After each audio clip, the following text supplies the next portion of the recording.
All right. Good morning, everybody.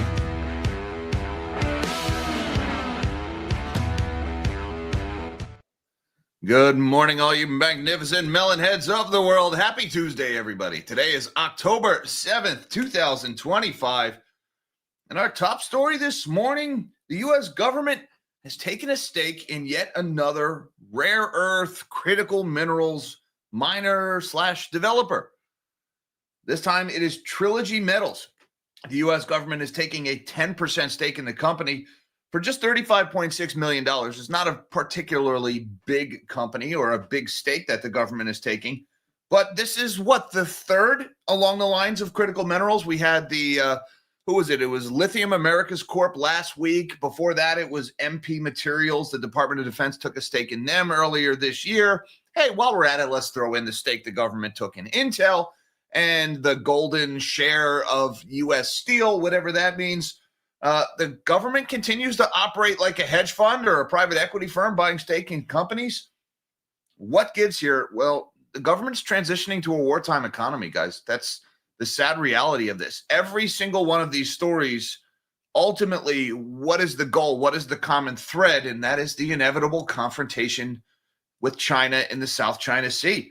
Or I should say, what appears to be inevitable confrontation with the Chinese. I hope it's not inevitable, but it is looking increasingly so. So with this one, this is a Canadian company, Trilogy Metals. They're trying to operate in Alaska. There's Alaska's Northern Brooks Range.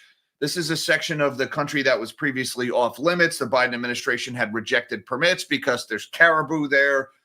So the Trump administration, in addition to taking this stake in the company, they're opening up this area to mineral development. They're also issuing permits for a 211-mile stretch of road that's going to connect this area. They look like they're going to generate copper, cobalt, gallium, germanium, other rare earths. The stock is ripping here. It's up almost 250% on this news. A big jump. I mean, a $35 million investment in the company from the government. It had a $350 million market cap, and it's up 250%. That's a pretty big move for the stock here. These are almost turning into altcoin treasury companies, guys. I hate to say it, but it seems like just the government announcing a stake in your company is a golden ticket to just like quadruple your market cap overnight. And I guess it makes sense, right? When your business partner owns a money printer, it's probably a good partner to have. And then, of course, we have to say it, guys, you know, the whole like government ownership of the means of production and this slow roll towards socialism and communism. I mean, at some point we're going to stop, right? Right? Anyone? Hopefully. But there's that. Also going on this morning, we are expected to hear from President Trump later today or possibly later this week about a proposed farm bailout.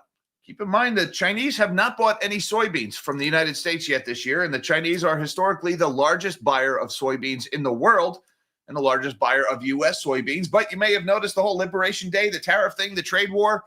Yeah, the Chinese aren't so keen on buying U.S. soybeans, and so farmers are hurting here this year, and the government is expected to announce some type of funding. Now, we've got this whole government shutdown thing is going on. We're now in the second week of the government shutdown, or it's been about a week since we shut down now. Can't do a bailout when the government is shut down because Congress has to approve the funding. So what's going on there? How is that going to happen? Well, President Trump has signaled a willingness to sit down and talk to Democrats about one key issue driving this shutdown. We'll talk about that later. I theorized last week, guys, that at the end of this shutdown, what's going to happen is there's going to be a deal cut where instead of cutting spending, the government increases spending in exchange for other increases in spending. And it looks like that is what is going to happen after all. Meanwhile, we've got New York Stock Exchange owner Intercontinental Exchange, also referred to as ICE, not to be confused with the Immigration and Customs Enforcement. But ICE is looking to take a $2 billion stake in Polymarket. That's interesting. The owner of the New York Stock Exchange is buying about a quarter of a gambling website. Why not? This market has devolved into a degenerate casino anyway. We might as well stop pretending. This actually makes a lot of sense when you think about it. We've also got Deloitte has signed a big deal with Anthropic to roll out their AI to all of its employees. And it's interesting because this story broke on the same day as a very embarrassing story involving Deloitte and artificial intelligence in Australia. Pretty hilarious, and it's probably a story some of you have seen similar examples of. AI hallucination-prone products being submitted. It's messy. And also, we've got IBM stock is up this morning as they have announced a partnership with Anthropic to make their Claude AI platform available to their software developers. So Anthropic is making inroads here. We've talked all about OpenAI over the last couple of weeks. Every time OpenAI announces some deal to spend $1 gajillion somewhere, even though they don't have it, the market's like, oh, yay, Sam Altman's my hero. And they don't have the money. These projects are never going to happen. But I digress. Anthropic is actually getting things done. This is kind of interesting. Now, I have been, you may have noticed, highly critical of artificial intelligence on this channel. You probably picked up on that over the last few months. Anthropic is the one company that actually seems to be making inroads to productivity enhancements and an actual use for artificial intelligence. Now, Anthropic's Claude is geared more towards software developers, writing code, the aggravating a ridiculous phrase, vibe coding, whatever the hell that means, people using AI to create software. That seems to be about the only actual case where AI is generating any kind of productivity enhancements. I don't want to say a return on investment because Anthropic is still bleeding capital every bit as bad as OpenAI is, but it seems to be useful. And so Anthropic's making some headlines here with IBM. That one actually might help either company. We've got AppLovin stock tanked yesterday. This is interesting. AppLovin is a company that's been targeted by short sellers this year. There's been a number of reports about some sleazy data collection practices going on at that company. And then yesterday, there's a report that the SEC is investigating those data collection practices. AppLovin stock down big on that news. We've also got Tesla is expected to announce a cheaper version of their Model Y shortly here. That's an interesting story, guys. We talked a lot about cars, about how the market is demanding cheaper cars because people just can't afford new cars. There's too many bells and whistles and unimportant crap and sensors and check this light that comes on even though the car's fine. All of this crap. Tesla seems to be making a bare bones vehicle. The Model Y is already their best-selling model. They're trying to get it even lower in price. And it's going to be hard because those EV tax credits just expired. Yet they're expected to announce that this week. 30,000 is the magic number. They need to get that price tag below $30,000. We got an interesting story out of Botswana, not something I usually cover. They're having trouble selling diamonds. Maybe because people can't afford to have kids and so they're not getting married. And then you got lab-grown diamonds. Sure, Botswana's having trouble selling diamonds. Who had that on their 2020s bingo? And to round out the show, we've got Thailand is getting down with the helicopter money. They're rolling out stimmies in Thailand. Gee, you think maybe that's why gold is going up relentlessly? Because everybody knows everyone and their brother is going to be spinning up the money printers sooner or later. Debasement of the currency continues to be the law of the land, it seems. Well, why don't we shrink my big melon of a head and let's see what's going on in the world of finance today. And as always, don't forget that like button for the algorithm. And you new guys, hit that subscribe button so you can come back tomorrow and have your coffee with the melon heads because we do this one every single day. And right now, the S&P 500 is looking to open about 13 points higher or 0.19% to the upside in lieu of absolute catastrophe. Number go up. The Dow is also set to open higher, 102 points in the green or 0.2% higher. And the NASDAQ leading the way higher, up 73 points or 0.29% ahead of the opening bell. So stocks are up pretty much across the board here this morning. We have got a slightly stronger dollar, again, 98.44. That is up by 32 basis points. The Japanese yen weakening continues to put upward pressure on the DXY. The yen is one of the biggest inputs into the Dixie math. So that stronger dollar is putting a little bit of downward pressure on prices this morning. But keep in mind, guys, even as the dollar gains against other currency, the dollar continues to weaken against stuff. Looking over at the bond market, we got yields a little bit lower this morning. 30-year Treasuries at 4.740. That's down almost 2 basis points. The 10 years at 4.155. That's down a point and change. The 2 years at 3.591, down a little bit more than a half a point. And the 1 month is at 4.106, off by 2 points and change. Looking over at the commodities board, we've got gold continuing to move higher again this morning. There it is, guys. We got it. $4,000 gold while you were sleeping. Good God, the December front month contract hit $4,006.67. It actually hit a high of $4,008. It's up another $30 or 0.77%. The number just keeps going higher. And spot gold is not far behind, $39.83 for spot gold. That's up by $22.81, or about 0.6% higher. Meanwhile, silver is sitting this one out this morning, even though silver's had one hell of a rally. Spot silver's at $48.40 this morning. That's off by about 11 cents or 0.24%. And that front month December silver contract at $48.26. That is down 18 cents or 0.39%.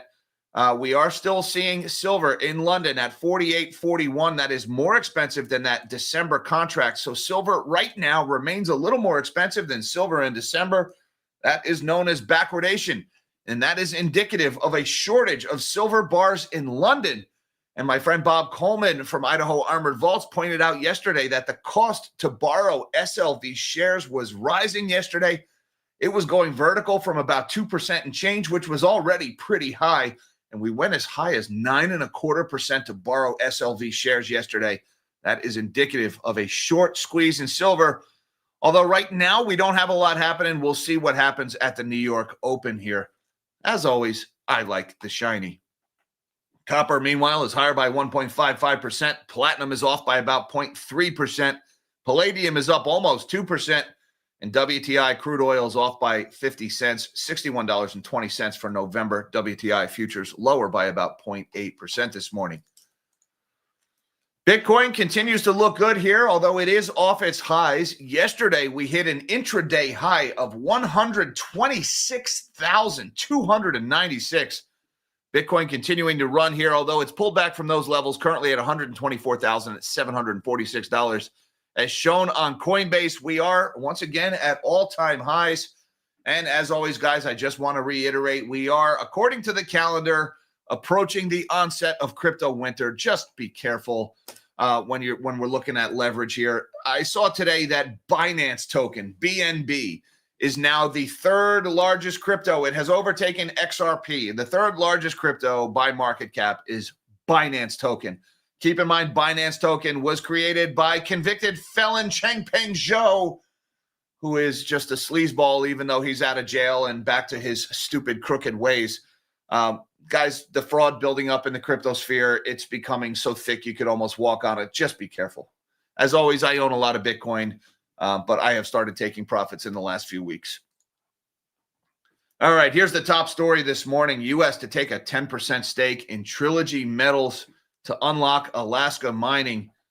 This is the latest in a string of President Trump's announcements taking stakes in private metals companies. The U.S. said it will take a 10% stake in Canadian minerals explorer Trilogy Metals as part of a $35.6 million investment to secure critical energy and mining projects in Alaska. In an announcement Monday, President Trump said the White House is reversing a Biden-era decision to reject Ambler Road, a project to help access vast critical mineral deposits in Alaska's northern Brooks Range, to open up critical energy and mining projects. The 211-mile highway would connect a remote mining district with deposits of cobalt, copper, gallium, germanium, and other minerals. This was something that we should have been long operating and making billions of dollars for our country and supplying a lot of energy and minerals and everything else, Trump said during an event in the Oval Office. Trilogy Metals has mining claims in remote areas of Alaska, including a joint venture with South 32. The U.S. deal also includes warrants to purchase an additional 7.5% of the Vancouver-based company. The planned investment is the latest example of the Trump administration taking stakes in North American critical minerals companies to help counter China's dominance in the industry. Just last week, the U.S. agreed to acquire a direct interest in Lithium Americas Corp., which is developing the Thacker Pass lithium project in Nevada. And in July, the U.S. Department of Defense agreed to a $400 million equity investment in MP Materials Corp to fund a plant for rare earth magnets. And take a look at Trilogy stock this morning, up 241% ahead of the opening bell, trading at $7.17 after closing at $2.09 yesterday. Now, this was a $340 million market cap company. It looks like this $35 million investment is set to add about $700 million worth of market cap here. Guys, this is the U.S. shifting to a wartime economy, taking stakes in all of these strategic industries like chips, like steel, and like rare earths, all things the U.S. military needs, all markets dominated by the Chinese. Well, that seems to be the way of things lately. And meanwhile, we've got this one developing too. Trump bailout for trade hit U.S. farmers is expected this week. The farmers, we've been kind of tiptoeing around this subject for a while on this channel. The farmers are hurting here, guys. Billions of dollars worth of soybean orders have not materialized. The Chinese have decided they're going to buy from Brazil and Argentina instead. So U.S. farmers are currently about to start their harvest, worried that we might not have anywhere to put all these soybeans if we harvest them and they haven't been sold yet. So the Trump administration is expected to announce a plan as soon as Tuesday to bail out U.S. farmers stung by trade disputes and big harvests, with the initial outlay potentially totaling up to $15 billion, according to sources familiar with the matter. The plan, however, could be difficult to roll out as an ongoing government shutdown prevents the kind of congressional action needed to approve such a large payout, and existing government reserves fall short, the sources said. So Trump wants to bail out the farmers because the Chinese are retaliating against the farmers in exchange, in retaliation for the trade war. But he's got this government shutdown he's got to overcome if he wants to get that done. You think maybe this has something to do with this one in the Wall Street Journal this morning. Trump is open to healthcare talks with Democrats to end the shutdown. This one broke late yesterday. Since the government shutdown began, Democrats and Republicans have been in an impasse over extending Obamacare subsidies. President Trump signaled a willingness to strike a deal on funding healthcare subsidies demanded by Democrats, putting a spotlight on nascent efforts on Capitol Hill to end the government shutdown. We have a negotiation going on right now with Democrats that could lead to very good things, Trump told reporters at the Oval Office on Monday, just ahead of another set of failed votes on the Senate floor to resolve the standoff. I'd like to see a deal made for great healthcare, he said. Democrats who have been pressing for negotiations said there were no talks with Trump underway, but they welcome the prospect. It should be clear to Republicans that we cannot go forward unless they sit down and seriously negotiate with Democrats to address the healthcare crisis. It's that simple, said Minority Leader Chuck Schumer. So, look, these two stories taken together, it looks like more spending in exchange for more spending. Give the Democrats a little bit of what they want in exchange from the healthcare sector in exchange for getting the Farm Bill passed, which is part of the larger trade war. That's one of President Trump's priorities. And typically the hallmark of a good arbitration or a good mediation is both sides walk away a little bit upset.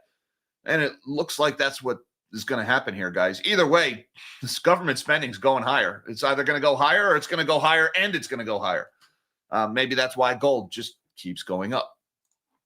And as gold keeps going up, the New York Stock Exchange owner is going to invest $2 billion in betting platform Polymarket, as the country degrades into a bunch of degenerate gamblers. Intercontinental Exchange, owner of the New York Stock Exchange, plans to invest $2 billion in Polymarket.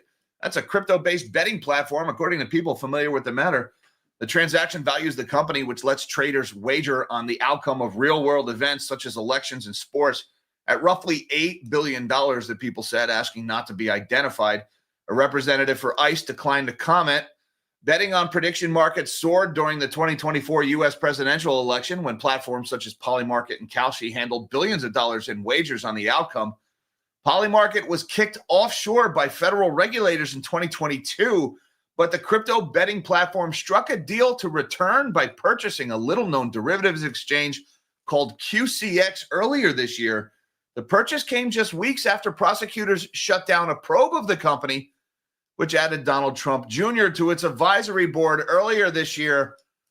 Isn't that interesting? The president's son becomes an advisor to the company. All of a sudden, probes end.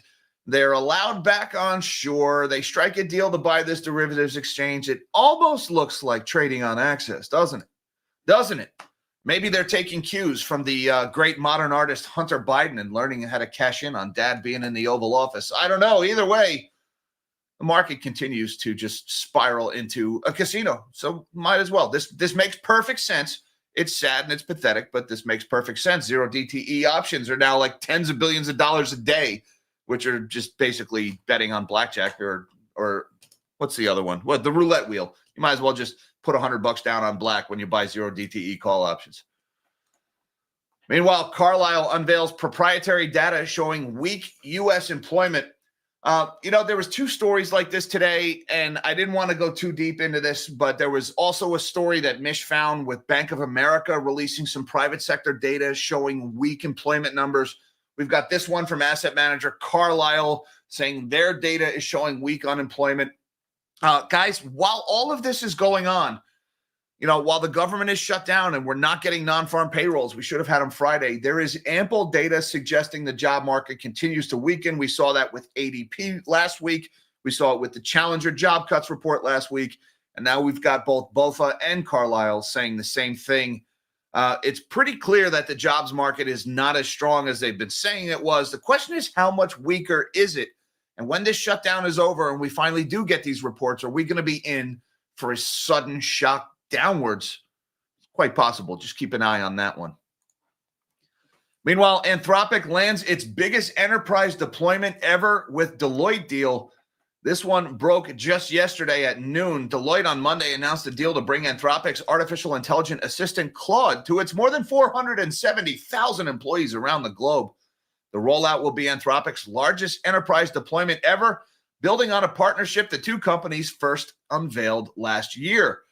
So Anthropic getting a big deal. Deloitte diving in headfirst into AI, 470,000 employees. Forget all the warnings about how AI doesn't make any money and how companies are shutting down their pilots because it's not saving them any money. And then the silly story about work slop and AI-generated garbage in the workplace. No, Deloitte's diving in with both hands here, going right at Anthropic. And this story broke on the exact same day as this story in PC Magazine. Deloitte refunds a portion of a $440,000 report over AI hallucinations. It comes as the business consulting firm signs a deal with Anthropic to give all of its employees access to the Claude chatbot. Deloitte recently signed a deal with Anthropic to give all its employees access to the Claude chatbot and dramatically expand its use of AI, but the consulting firm might want to keep a close eye on what Claude is churning out. The Australian government recently ordered Deloitte to refund a portion of the $440,000 it was paid for a compliance report after discovering several errors, the Guardian reports, most of which were phony citations. A Deloitte spokesperson said the company confirmed footnotes and references were incorrect, and Australian officials re-uploaded a corrected version. Ironically, the report's methodology says its risk assessment process involved using Azure OpenAI GPT-40. So this is important. It wasn't Claude that made this mistake. It was ChatGPT made the mistake. But it was full of fake citations, fake quotes, fake quotes from judges in court cases that didn't exist. A $440,000 report commissioned by the government. They had ChatGPT write it, and ChatGPT made a bunch of shit up. AI hallucinations have cropped up in multiple professional publications over the past few years, from courtrooms to classrooms. It does not appear that Claude was involved in the Australia Deloitte snafu, but the Anthropic deal is the chatbot maker's largest enterprise deployment. It's already working with Novo Nordisk, Cox Automotive, and Salesforce, according to a blog post. So, oops, we had ChatGPT do the work for us, and it hallucinated a bunch of stuff. Guys, if you're cutting human workers because you think AI can replace them, you need to have your freaking head examined, because AI does not work. All right, case in point, look at this story. This is from Zach Corman on Twitter, and he's got this image here showing Copilot in Excel is a global financial crisis waiting to happen. And you can't really see it. I guess you can. It says Copilot, sum the numbers above. That's the line of code that they're giving in Microsoft Excel. And the numbers above are 1, 2, and 3. And the AI generated sum of the above numbers is 15. All right. Somebody want to double check my math? Maybe some of you college educated AI types. What's 1 + 2 + 3? If you got 15, chances are you're having Copilot do your math for you. And well, don't quit your day job. Oh, by the way, IBM, they're diving in on this too. IBM rises on Anthropic partnership for AI-aided software coding. International Business Machine shares jumped in pre-market trading on Tuesday after the company announced a plan to integrate Anthropic's artificial intelligence technologies into its software solutions. IBM will make the startup's Claude family of large language models accessible for its clients, the company said in a statement on Tuesday. IBM's new AI-first integrated development environment, which is a tool for helping programmers code, will incorporate Claude and is available to more than 6,000 early adopters, the company said. AI models from Anthropic, which raised money at a $183 billion valuation last month, will eventually be used in other IBM offerings. So this is different from some of these OpenAI announcements recently. This has nothing to do with hardware. This is using Claude for software developing. So not as big a deal, but IBM stock is moving on this. It was up 6% earlier this morning. Now it's up 2.3% ahead of the opening bell, trading at $297.19. Meanwhile, AppLovin stock tanks on a report that the SEC is investigating the company over data collection practices. This is one of those high-flying stocks this year that the shorts have been all over it, but it's been squeezed higher anyway. Well, yesterday they had a rough day. AppLovin shares plummeted on Monday after Bloomberg reported that the SEC has been probing the mobile advertising company over its data collection practices. The agency has been looking into whether the company violated agreements on pushing targeted ads to consumers, Bloomberg reported, citing people familiar with the matter. The report is that the SEC is responding to a whistleblower complaint filed this year, along with multiple short seller reports, and added that neither the company nor its officials have been accused of any wrongdoing. An AppLovin spokesperson said the company doesn't typically comment on the existence or non-existence of regulatory matters, seeking to downgrade the importance of this. Last month, AppLovin was added to the S&P 500, replacing Market Access Holdings at the same time that Robinhood joined the index in place of Caesars Entertainment. AppLovin made the move in the benchmark despite a short seller's effort to keep it out. In March, Fuzzy Panda Research advised the committee for the large cap U.S. index to keep AppLovin from becoming a constituent. AppLovin shares dropped 15% in December when the committee picked Workday to join the S&P 500. Three notable short seller firms, including Fuzzy Panda, have slammed AppLovin as of late. The latest was Muddy Waters Research, which in March said the company's ad tactics systematically violates App Store's terms of service by impermissibly extracting proprietary IDs from Meta, Snap, TikTok, Reddit, Google, and others. In doing so, AppLovin is funneling targeted ads to users without their consent, Muddy Waters said. Fuzzy Panda and Culper Research put out reports the prior month taking aim at AppLovin's Axon software, which drove its earnings growth and its stock surge. The shares dropped 12% on February 26th, the day of the short reports. And AppLovin had a rough day yesterday. It was down more than 15%. You can see that red candle over here from yesterday. Clawing back some of those losses this morning. It's up 2.7% this morning, bouncing a little bit, trading at $603. The stock is up 81% year to date. So despite multiple attacks from short sellers, this thing is still ripping here. We'll see if anything comes out of this SEC probe. Tesla is expected to unveil a lower-cost Model Y in its push to reignite sales. Finally, somebody is making a cheaper car. They're finally getting the message. Tesla is expected to unveil on Tuesday a more affordable version of its best-selling Model Y SUV as the electric vehicle maker seeks to reverse falling sales and waning market share amid rising global competition. CEO Elon Musk for years has promised mass-market vehicles, though last year he canceled plans to build an all-new $25,000 EV, Reuters reported. The car expected this week is an affordable vehicle based on current manufacturing and design platforms. Major questions include the car's price, driving range, and efforts to strip down costs. Late last year, Musk said the vehicle would be priced below the key threshold of $30,000, including U.S. EV tax credits.